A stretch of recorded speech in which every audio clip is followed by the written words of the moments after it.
pulled over for buzz driving, because buzz driving is drunk driving. Brought to you by the National Highway Traffic Safety Administration and the Ad Council. This is WGBB AM 1240 and W240 DF FM 95.9 Freeport, New York. The views expressed in the following program do not necessarily represent those of the staff, management, or owners of WGBB. Live from Merrick, New York, this is SportsTalk 1240.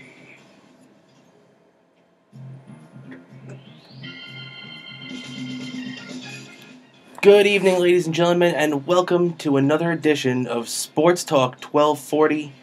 I am your host, Rob Cramer. Thanks for joining me here tonight on a beautiful and freezing championship Sunday. And I really appreciate you tuning in tonight as we have a great game going on right now. So I don't know what you're doing listening to me, but I appreciate it. As right now the Patriots and the Chiefs are in Arrowhead Stadium in Kansas City, battling to a 17-14 game. It's really been incredible. Both games today, just two tight games, four great teams that we've seen today.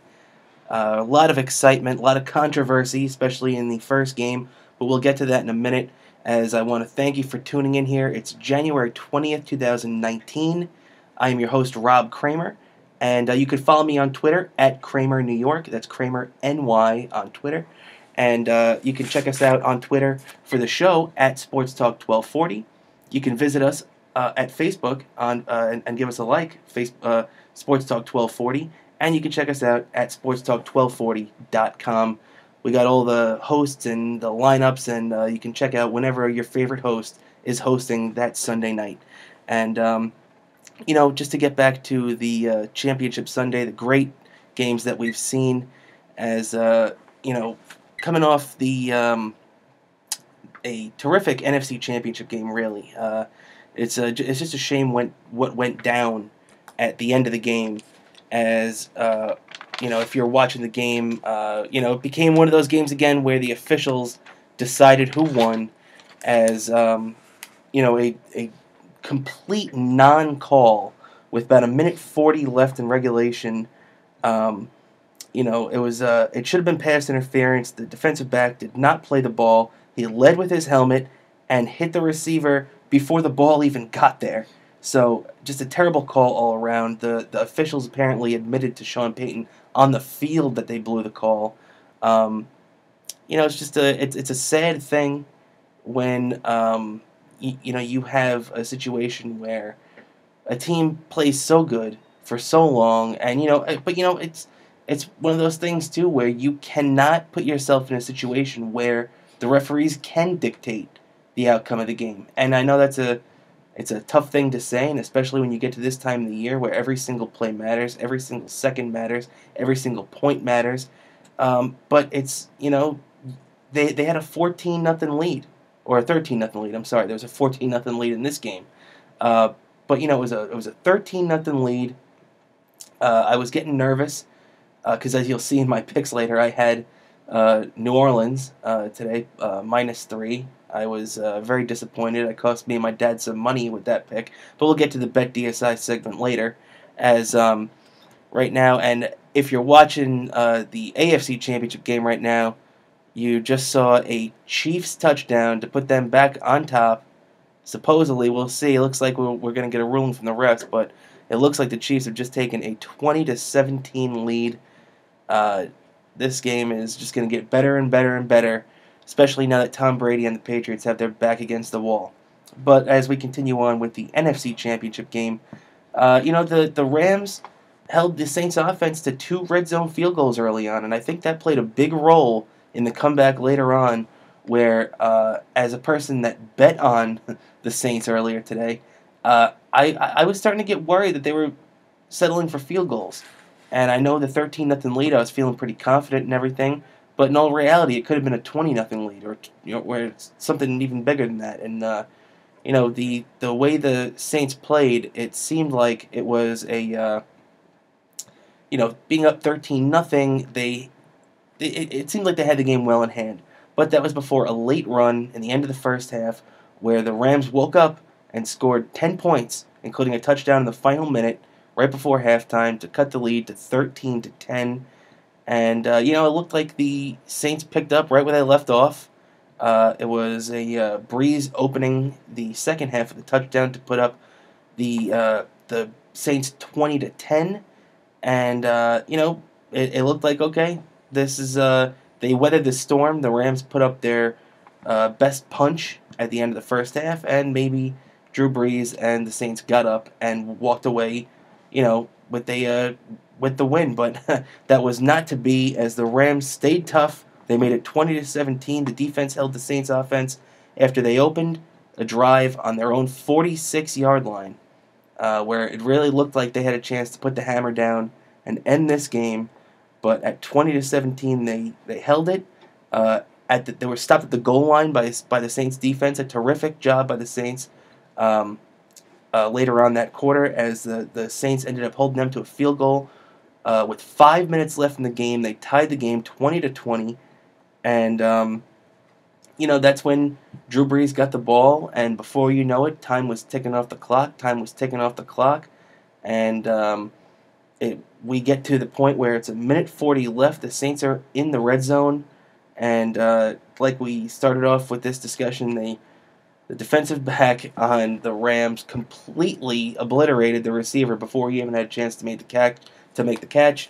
The officials ended up admitting they made a terrible call, and there's nothing you can do about it, as that led to the game-tying field goal that took it to overtime. And this is where also the Saints really have nothing to complain about. They did get screwed at the end of regulation.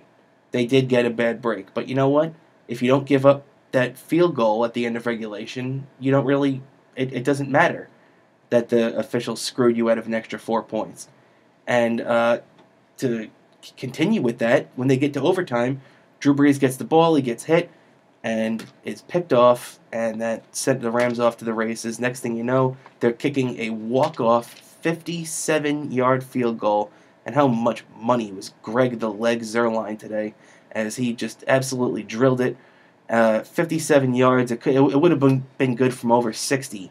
The guy just absolutely drilled it, and that's a clutch kicker, unlike we've seen in games this year. There's a couple of times where I was, from a Rams perspective, I was worried. I wasn't sure if this guy was going to be able to go out there and connect, but you know what?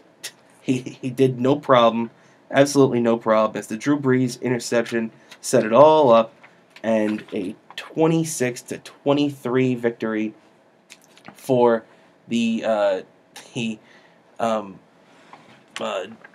what's it called? A 26-23 victory for the Los Angeles Rams. And who would have thought that? After they had one of the greatest regular season games of all time, which we saw earlier this season, that ended in a 54-51 game. Basically, everybody had a career day, and today, when you looked at the over-unders coming into the game, the over-under for today was 56.5. Very, very high. Means they're basically saying that both teams were going to score almost 30 points each, and which it came very close. Came very, very close. After the first half, it looked like they didn't really have that much of a chance, and they ended up taking it right back. And if you're watching the game, the AFC Championship game, it looks like they just reversed that call, as they take the touchdown off the board. The ball bounced before it hit the receiver's hand, so incomplete pass. The score remains 17-14, New England Patriots. And we'll keep you updated on the score as they come in. And we got the game here in the studio, so we're keeping track of it ourselves. So, the Rams, I really do believe that it was an upset today. I mean, the Rams were a terrific team, and you really can't say that either one of these teams beating the other is a shocker. But to be able to go into the Superdome, which is a big reason why I didn't think they were going to be able to do it. Going into the Superdome against a Hall of Fame quarterback, a Hall of Fame coach probably, and a team with the number 2 ranked rush defense in the league. I think that played a big role in them being the underdog, and the fact that you have a second-year head coach, you've got a banged up Todd Gurley, who Todd Gurley only had 4 carries for 10 yards today. This is a guy who, pretty much if it wasn't for Patrick Mahomes, Todd Gurley would have ran away with the NFL MVP this year, in my opinion. And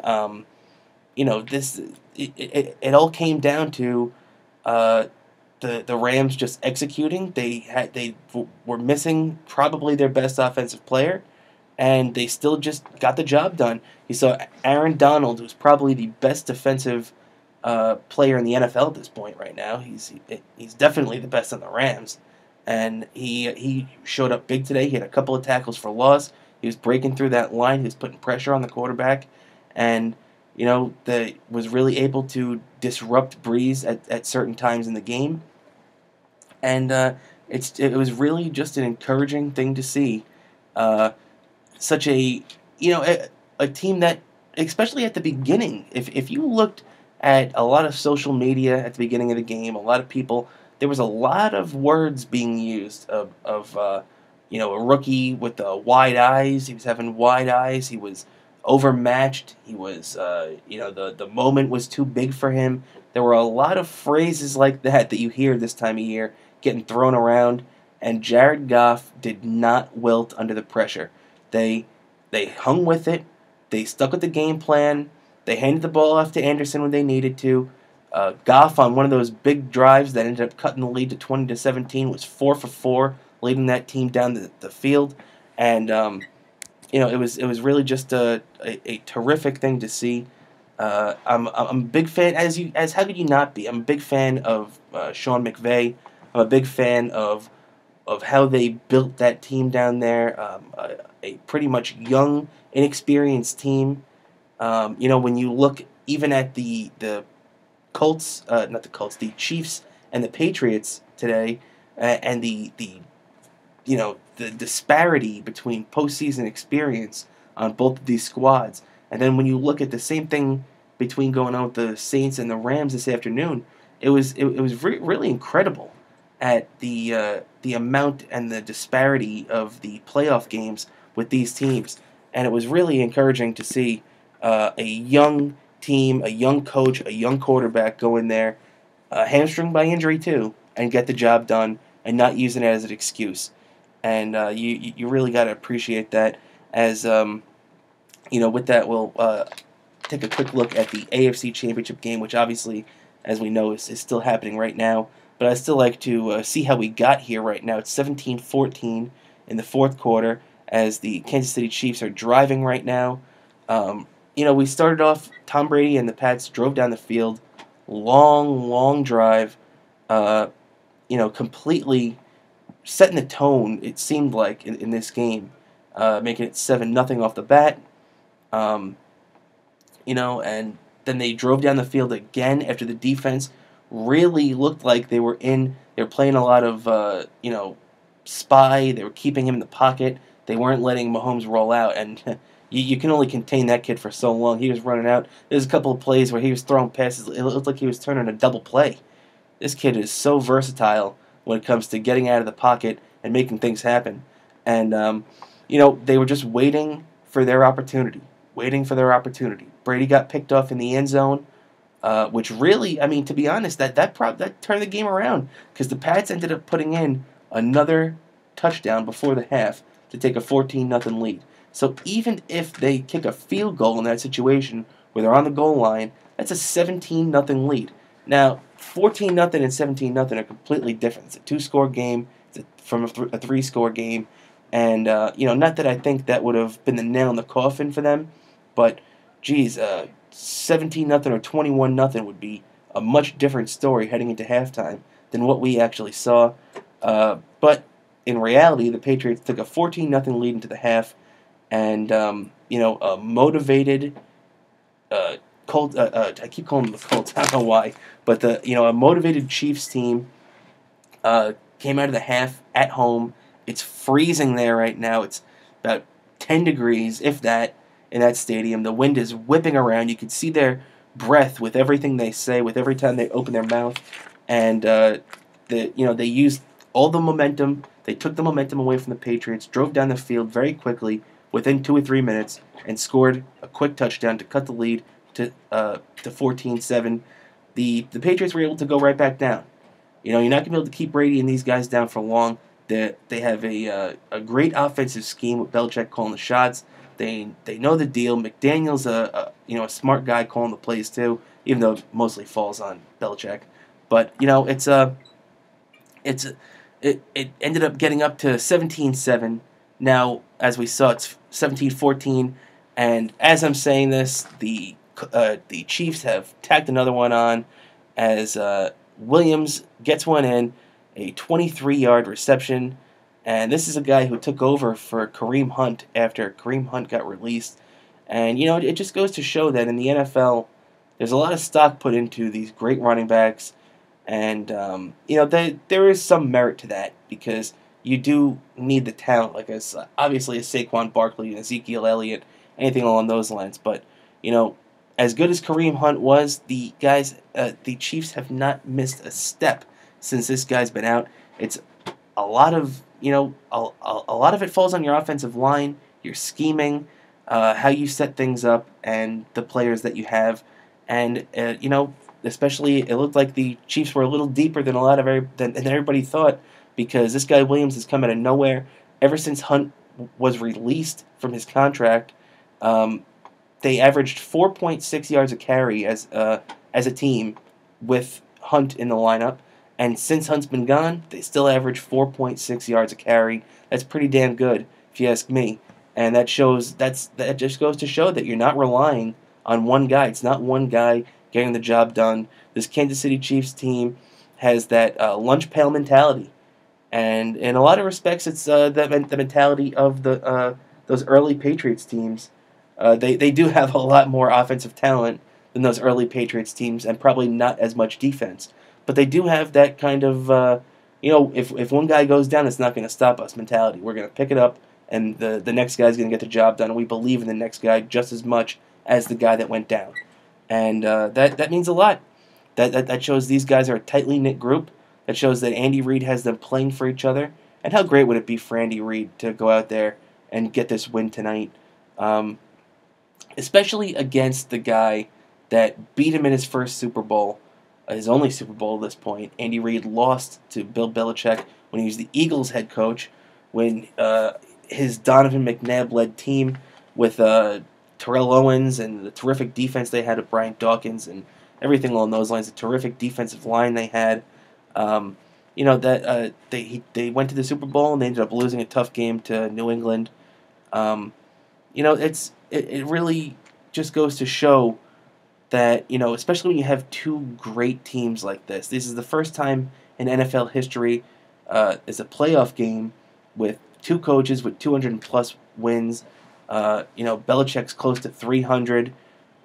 Andy Reid is over 200 himself. So it's just it's really good to see these guys facing off here in the showcase right now. This is the showcase of the NFL. Nothing else is going on right now. As the Patriots start to drive down 21-17 with 7 minutes and 37 seconds left in the game. Second down is coming up, and the Patriots are on their own 20-yard line as they're looking to get this drive going. And there's a lot riding on this. There's 7 minutes left in regulation. They're down by 4, and the Chiefs look pumped. The stadium looks pumped, and to a certain extent, I feel for the Chiefs. I know there's a lot of people close to me that are Raiders fans, and they're not too happy with the Chiefs, the prospect of this Chiefs team going to the Super Bowl. But as a Jets fan myself, I feel for the Chiefs. The Chiefs have the second longest streak without being in a Super Bowl if you've already been in one. Of course, there are quite a few teams that have never participated in a Super Bowl. But if you have participated in a Super Bowl, the Jets have the longest streak with not getting back there.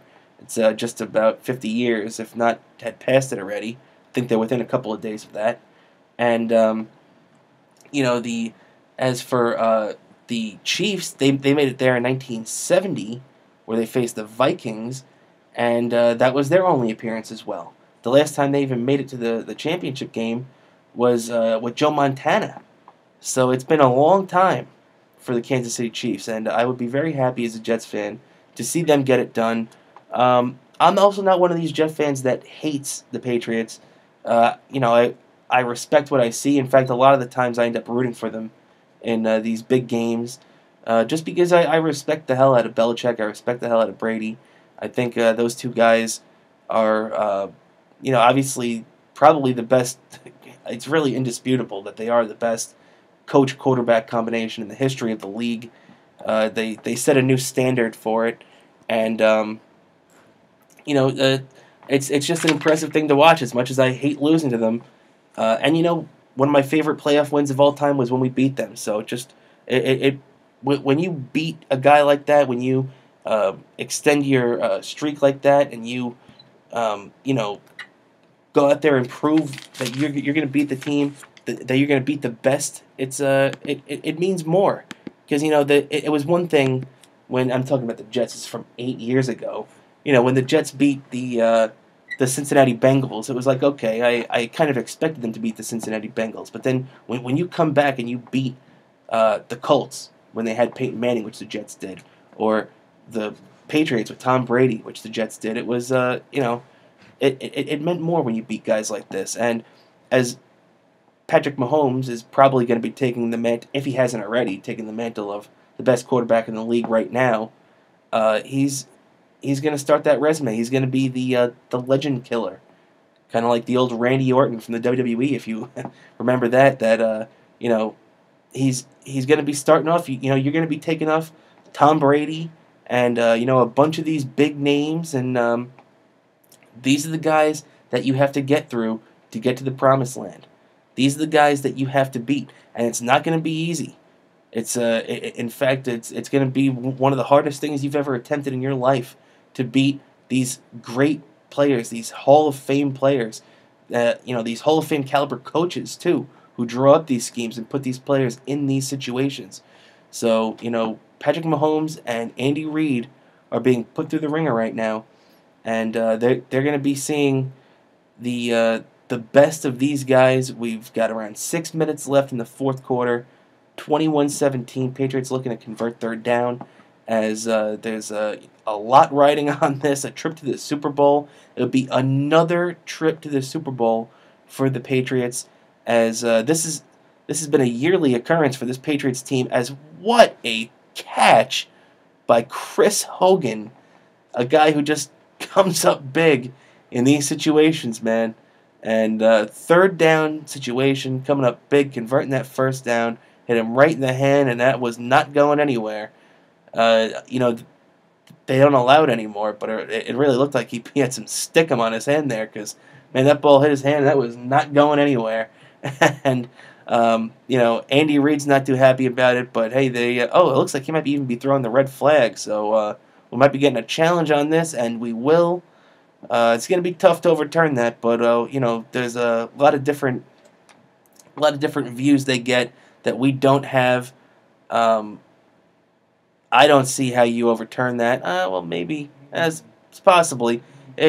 When he hit the ground, that started to come loose a little bit, as Gene Steratore pops on there, giving his take, and we'll have to see. It's all up to the NFL. Sometimes these guys make these calls, and there's no rhyme or reason to how they're making these calls. As we saw at the end of the NFC Championship game, which we covered earlier. If you're just tuning in, and probably know already, but the Rams took out the New Orleans Saints 26-23 in overtime. As we're watching the AFC Championship game now, and the Kansas City Chiefs lead the New England Patriots 21-17. 6 minutes to go. A big third down conversion here on the line, as the Kansas City Chiefs have challenged the play, and this seems like just as good a place as any, as we're going to be coming down to our first break here, ladies and gentlemen, as I'm your host, Rob Cramer. Thank you for tuning in. You can follow me on Twitter at CramerNewYork, and we got a lot of fun things to get to for the second half of the show, as we'll be keeping tuned in to the Kansas City Chiefs and the New England Patriots, finishing out the final 5 minutes of the championship game.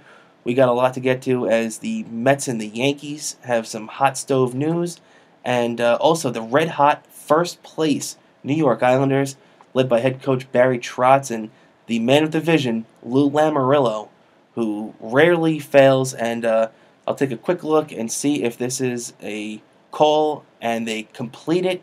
The call stands. It's a completed pass, third down conversions in the books. 21-17, 6:06 remaining. And with that, we'll take our first break, ladies and gentlemen. Thanks for tuning in. This is Sports Talk 1240. I'm Rob Cramer, and we'll be right back.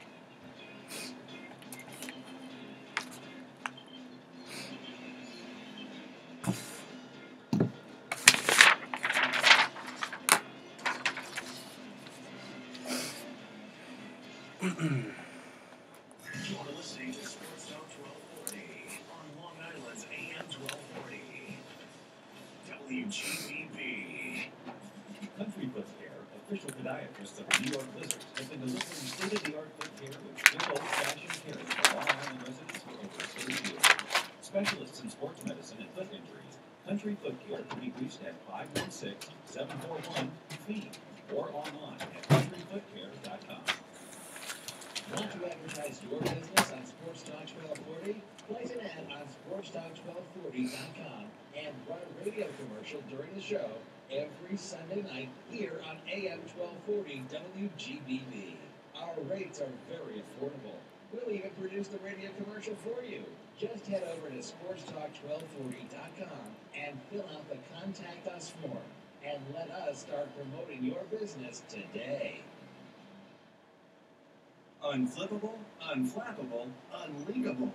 The Gustbuster is the only umbrella that won't flip inside out, rip, tear, or leak.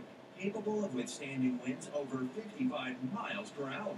All of our umbrellas are constructed of the finest quality materials and backed by a limited lifetime guarantee. What are you waiting for? Visit Gustbuster.com and get your Gustbuster today. Stay connected to Sports Talk 1240 by following us on Twitter, Facebook, and Instagram at Sports Talk 1240. You're listening to Sports Talk 1240, broadcasting every Sunday night beginning at 8 p.m. right here on Long Island's AM 1240 WGBB, the station that serves your community. And now, back to the show. All right, ladies and gentlemen, and thanks for sticking with me here. I am Rob Cramer, your host here for this evening on Sports Talk 1240 right here in New York, and this is This Day in Sports History. On this day in 1968, the number 2 Houston Cougars defeat the number 1 UCLA Bruins 71-69 at the Astrodome in what would go on to be known as the Game of the Century, ending UCLA's 47-game winning streak. However, it would not really dampen their season that much, as they would finish the season 29-1, winning another national championship. On this day in 1980, former President Jimmy Carter announces that the U.S. will boycott the Summer Olympics in Moscow later that year, following aggressive actions by the USSR in Afghanistan. On this day in 1985, Joe Montana and the San Francisco 49ers defeat Dan Marino and the Dolphins in Super Bowl 19, 38-16, as Joe Montana takes home the Super Bowl MVP, and they win it 38-16. On this day in 1989, Pittsburgh Star center Mario Lemieux joins Wayne Gretzky as the only men to score 50 goals in less than 50 games, as Mario scored number 50 in Game 44 in a 7-3 loss to the Jets in Winnipeg. And this is a special day in Giants history, as twice they've clinched the NFC Championship on this date. First, 1991, the Giants defeat the 49ers in the three-peat game, where if the Niners won this, they'd be going to their third straight Super Bowl, as the Giants won 15-13, erasing a 13-9 deficit in the fourth quarter. 2 field goals would seal the deal, ending Montana and the Niners' quest for a third title. And in 2008, the Giants went into Lambeau Field and defeated the Green Bay Packers 23-20 in overtime in the NFC Championship game in Brett Favre's finale in Green Bay, as they'd go on to shatter the perfect season that year as well, and and win their first Super Bowl in 18 years. And that, ladies and gentlemen, is this day in sports history.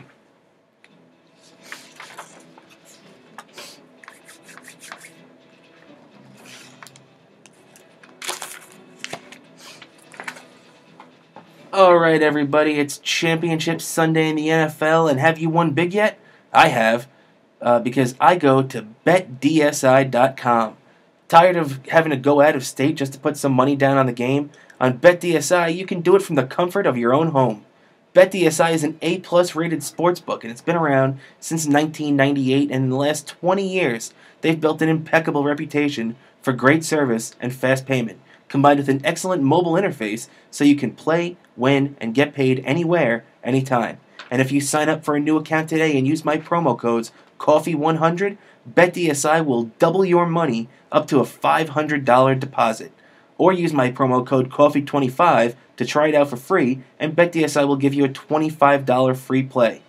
Last week I went 3-1 on division weekend, and I'm 21-7 overall this season, 5-1 in the postseason. Well, I was 5-1 coming into today. I'm 5-2 as the Saints did not cover this afternoon. I had the Saints -3 against the Los Angeles Rams at the Superdome. Obviously, they lost by 3 in overtime, so I did not cover that one. But if you're watching the game right now in the AFC Championship game, the New England Patriots just took the lead, and I have the Patriots +3 in Kansas City at Arrowhead tonight. I released my picks earlier today on Twitter, so if you do want to stay up to date with my BetDSI picks that'll take you through the Super Bowl, keep it with me on @CoffeeWithCramer on Twitter. Don't forget that BetDSI doesn't only offer the best NFL odds, but NCAA, MLB, NBA, NHL, boxing, UFC, and more. Don't stand on the sidelines. Just check them out at BetDSI.com. That's BetDSI.com. And use my promo codes COFFEE100 or COFFEE25 to double your bankroll or get 25 free credits today. Thanks, BetDSI.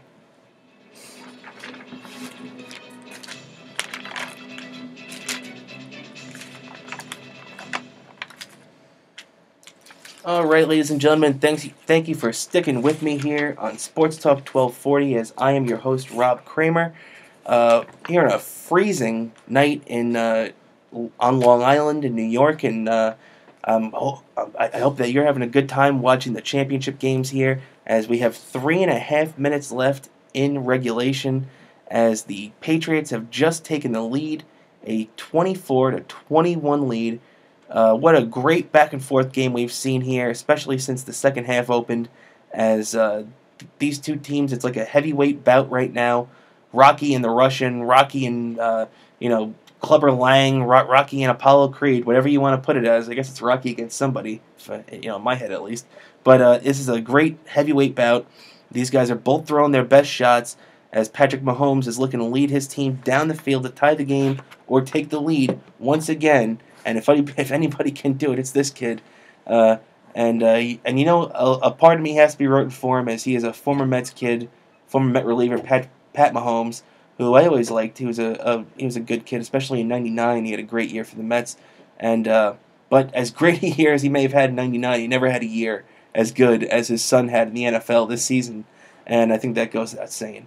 But we'll take a break. I'll keep you updated with the NFL as I'm going to head over to a little bit of hot stove baseball.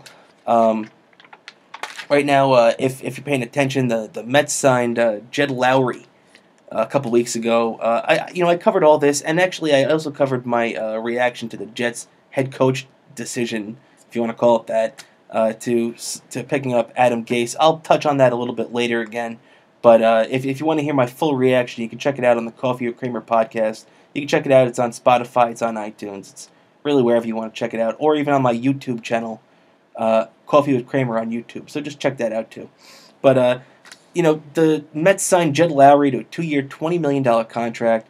This is just another great job by this team as, it's another client which bothers people for some reason. I don't know why if he's got good clients, I don't know why it's a bad thing that he's bringing them over to the Mets. But, Brody Van Wagenen has brought another client in, as he brought in Jed Lowry, 2 years, 23 million, or 20 million, I'm sorry, as he is a guy in Jed Lowry who hit 267 last year with 23 home runs, 99 RBIs. He's got one of the best walk rates in the league.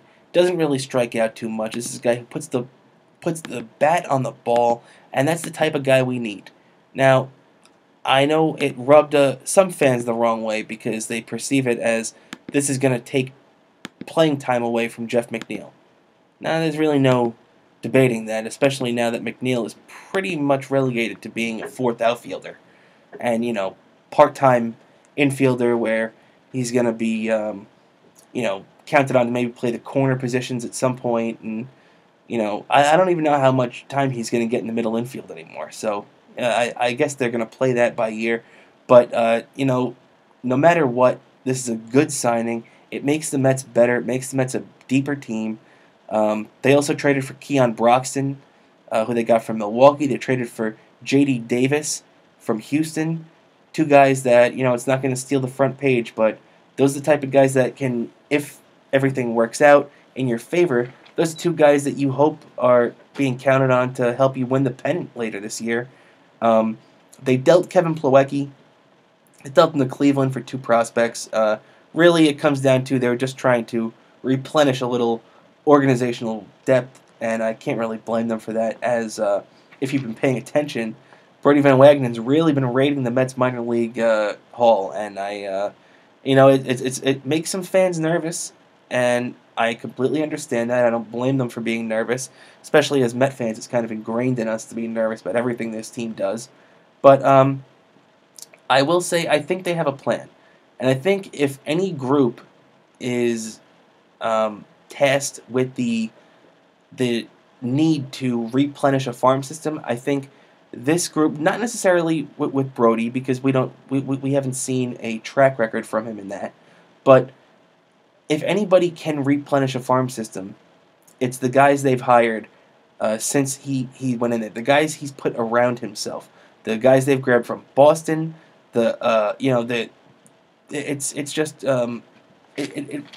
Allard Bayard is one of these guys. He's a former GM from Kansas City. He's one of these guys they brought in, and he's a guy that really helped legitimize and cultivate Boston's minor league system. And I really think that he's going to help out with that. The fact that Mets have a high draft pick next year is going to be good. They're going to have people with a real understanding of how the draft goes. And, Sandy did an okay job drafting, but, there were times where his first-round picks left a little bit to be desired. I'm thinking Dominic Smith. I'm thinking Gavin Cecchini. And, he did get a good one with Brandon Nimmo, even though he picked Nimmo, one before Jose Fernandez.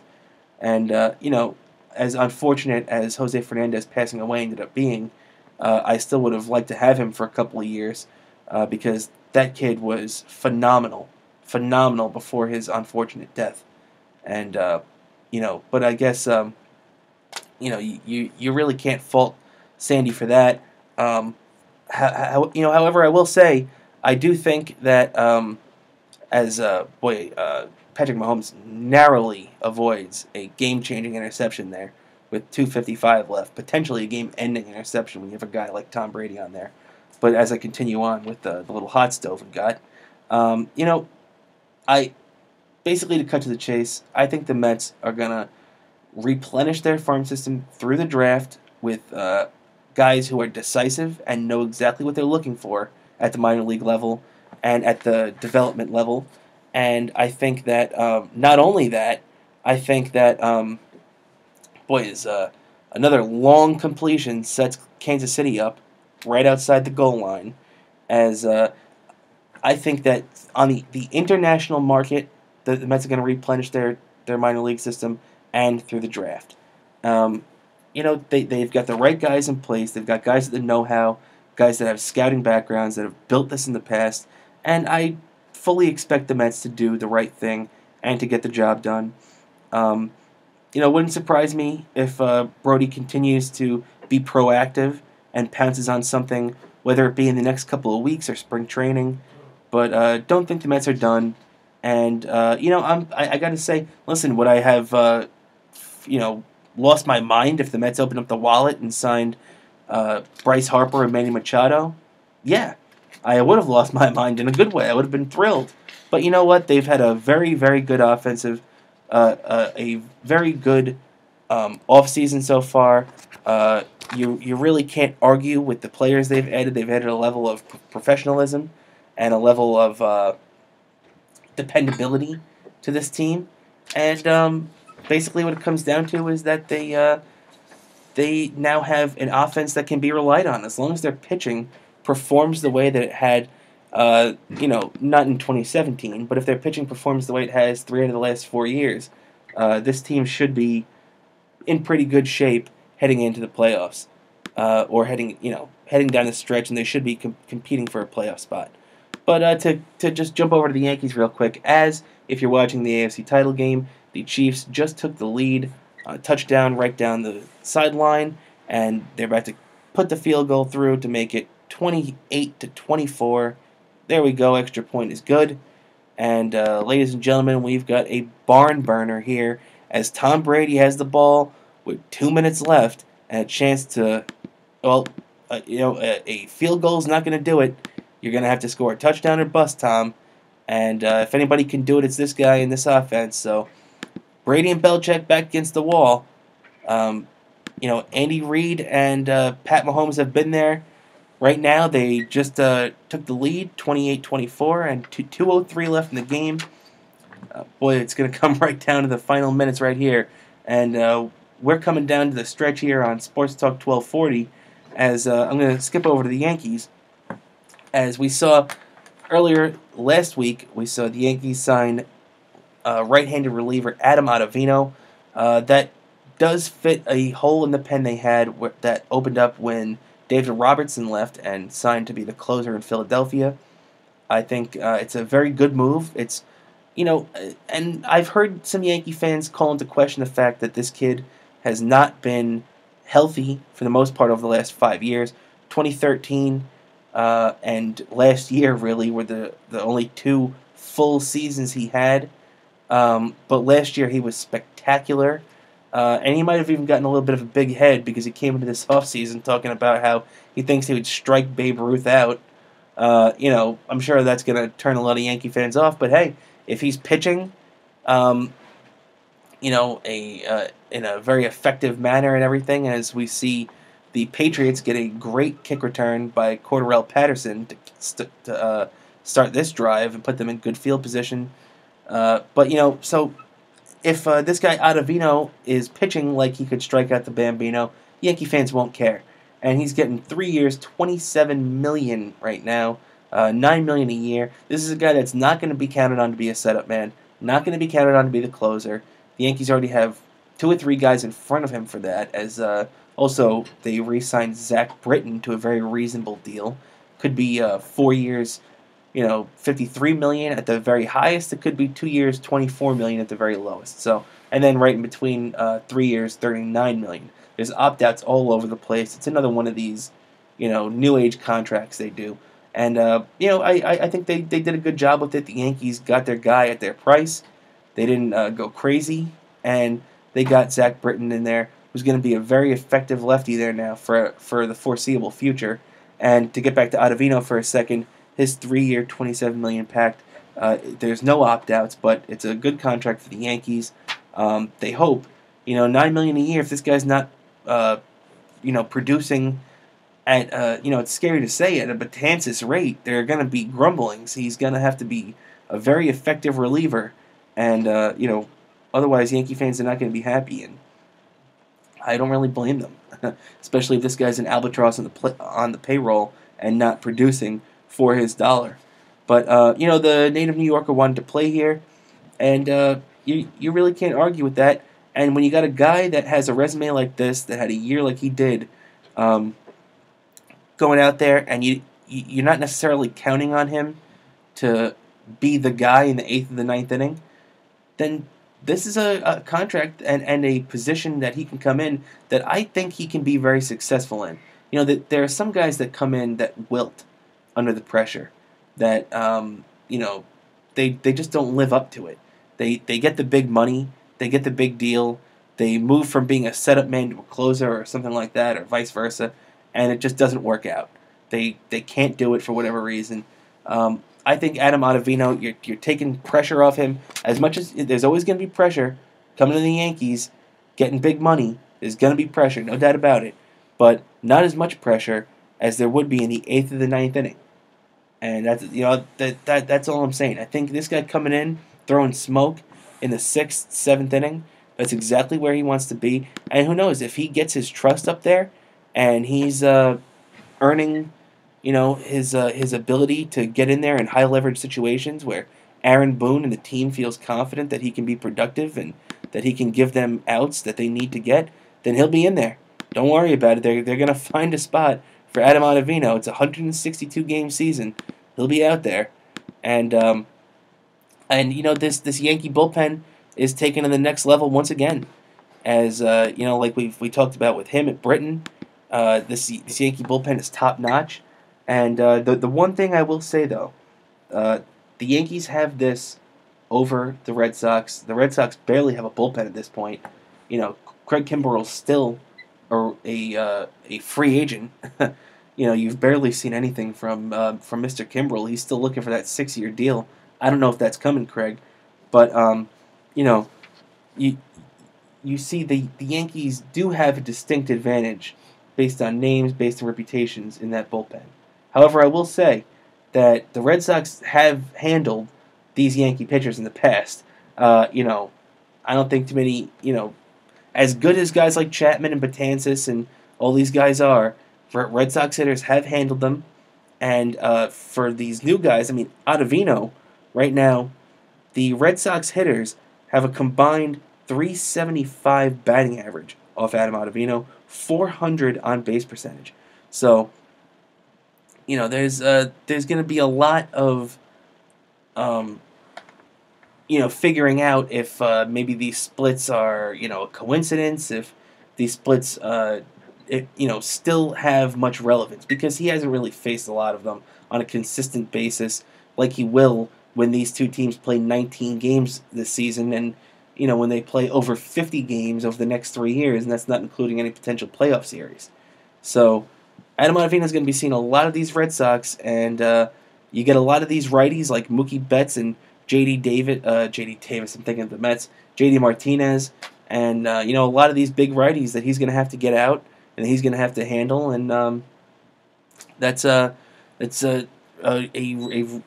really, really big signing for the Yankees, and it's a really big cap, a feather in the cap for the Red Sox right now that they have been able to handle these guys in the past. But it's just a matter of if the trends are going to keep up. These Yankee pitchers are so good that you're not going to get them every night out. Even if you have good numbers against them and you've had success, especially facing these guys in succession, it's just going to be so tough, as we've seen. They did sign DJ LeMahieu, which is a good signing for them. He's a professional hitter. Manny Machado, they're still in on that mix. They're not, they're in, they're not, they're in. So, we'll see how that plays out. I don't expect him to end up with the Yankees, but you never know. Who has any idea where any of these guys are going to end up right now? As right now, in the final minute, it was overturned, and the final minute of play, 3rd and 10, and an interception. There's a flag on the play, but boy, oh boy, we might have just seen the end of the game here. But there's a lot to play out. But that just to finish up on the Yankees, though, I think that DJ LeMahieu is a good signing, and I fully expect to see them give Voit a chance next year. If it was me, I would have signed Daniel Murphy, but that's besides the point now, as he's going to be playing his home games in Colorado next year. But that's a good team the Yankees got there. A lot of fans might have thought they could have done more. They still might do more. Don't worry, Yankee fans. It's not spring training yet. The season's not over. The off season's not over, and pitchers and catchers are still about a month away from reporting, so still plenty can get done. One good thing to keep in mind for the Yankees is that Clint Frazier looks finally healthy, as he tweeted the other day. There's a flag on the play. It's 3rd and 5 now. It's a 5-yard penalty, and the Patriots will retry this 3rd down as the infraction was on Kansas City. Tom Brady's ready to call the snap. Drops back. Long pass. And it's complete. And they're inside the 5-yard line to Rob Gronkowski. Holy cow. As you just can't stop these guys. Under a minute inside the 5-yard line. Oh, boy. That's 2 Hall of Fame players connecting to take it. 37 seconds left. 1st and goal. Timeout, Kansas City. And, boy, Arrowhead Stadium is on pins and needles right now. And you can't blame them, as we're getting down to the nitty-gritty here. I do want to get into the Islanders, as I'm probably going to be interrupted. But, first place New York Islanders, first place in the Metro. When was the last time you could say that? They're ahead of the 2 teams that have won cups recently in the Pittsburgh Penguins and the Washington Capitals. They shut out the Caps 2-0 on Friday, shut out the Ducks 3-0 today. Clutterbuck had 2 goals. They're the hottest team in the league. First place, Robin Leonard, man. How good has Robin Leonard been for this team? Just incredible, having a career year at this point. The shutouts are piling up. The defensive style of hockey that the Islanders are playing right now is a style that I haven't really seen them play, and really in my entire lifetime. That's the type of playoff hockey you have to. That's the type of hockey you have to play to win the playoffs, and that's the bottom line. And right now, the bottom line in the AFC Championship game, just to cut in and out as I do here right now, as the New England Patriots have regained the lead, 30-28. 39 seconds. They put a couple of seconds back on the clock now. They ran the ball right up the gut, took it right in, and the score is now 30-28 as they'll line up for the extra point. Hell of a game here, ladies and gentlemen. Just a pleasure to watch, a pleasure to be on here and call this game for you as if you're listening here to the AFC Championship game here on 1240 WGBB in New York. The Kansas City defensive end almost got in there for the block, too. What a 31-28 coming down here. The Chiefs are going to have one last chance. They got 1 timeout left, as the stream in here just doesn't want me to see the ending to this game. And we'll just to keep talking about the Islanders for a second as they wait for the ball back, the kickoff in Arrowhead, and to tick off the final 30 seconds of one of these team seasons. Right now, it looks like it'll be the final 30 of the Kansas City season. And so, we got getting back to the Islanders momentarily. Barry Trotz and Lou Lamoriello have the golden touch. Lou has done a great job constructing this team and getting these guys in a winning mindset, and Barry Trotz has done a good job of preaching this defensive style of hockey. This is the style of hockey that took a team in the Washington Capitals that I never saw them as great as Ovechkin was. The style of hockey they played, especially before Barry Trotz got there, and even in the first year or two of his stint there, the style of hockey that they played was not conducive to winning a Stanley Cup. Barry Trotz got there and changed the way they played, made them play, and even at the beginning, him and Ovechkin did not get together. But then, after Ovechkin had one of his worst seasons on record, went out there and had his best season on record, maybe not his best, but close to it, and definitely his best in recent years since he was in his early 20s. And Barry Trotz got that out of him, motivated him, and got a cup out of him. And now Barry Trotz gets a big contract to come to the Islanders to guide Lou Lamoriello's team that he's just been put in control of. And it's just really good to see these guys come together and play first place caliber hockey. And it's been a long time coming from the Islanders, and from a Rangers fan, which I am, it's these words are bittersweet, but I speak the truth, ladies and gentlemen, and I'm not going to sugarcoat it. The Islanders are a hell of a team right now. They're the hottest team in hockey, and they are a severe playoff threat, especially if their goalie continues to play at the level he's playing. Now, he doesn't have the track record, so you can't sit here and assume he's going to keep that up, but you know what? If the Islanders keep playing defensive, responsible hockey, he's just going to have to make those key saves. And that's the main thing, as Patrick Mahomes completes a big pass to get them up into Patriots territory right now. 23 seconds left. Chiefs driving 31-28. Field goal separating these two teams as the Chiefs use their final timeout. And the pressure ramps up. Just to close out on hockey as we're coming down the stretch here. Just a couple of minutes left here in the show, ladies and gentlemen. It's been a pleasure talking to you guys and hanging out for the last hour. Just to close on the little hockey, the Islanders have been playing great. The Rangers were in a really bad stretch for most of the first week of 2019, getting shut out and getting smacked. But they seem to have righted the ship. Coach David Quinn got them to win their last 3 games, following an ugly loss in Columbus in which he ripped the team afterwards for their effort, saying they really gave none.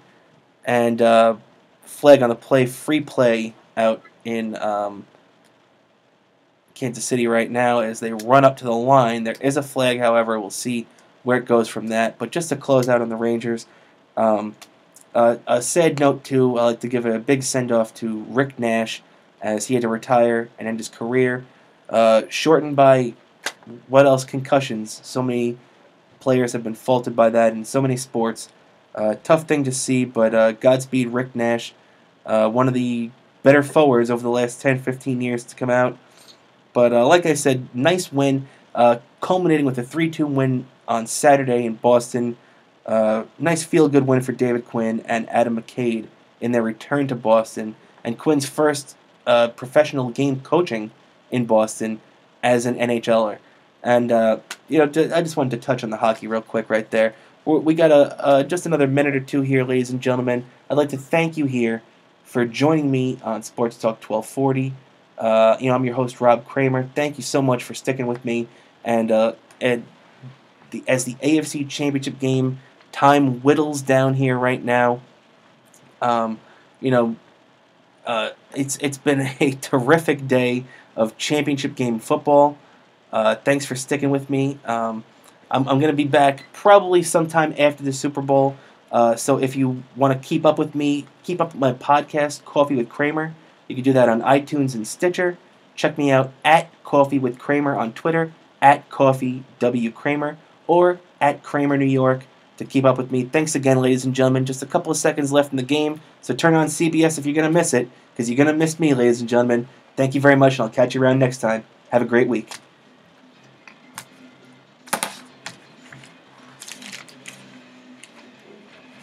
The views expressed in the previous program did not necessarily represent those of the staff, management, or owners of WGBB. This is WGBB AM 1240 and W240 DF FM 95.9 Freeport, New York. AM 1240 and W240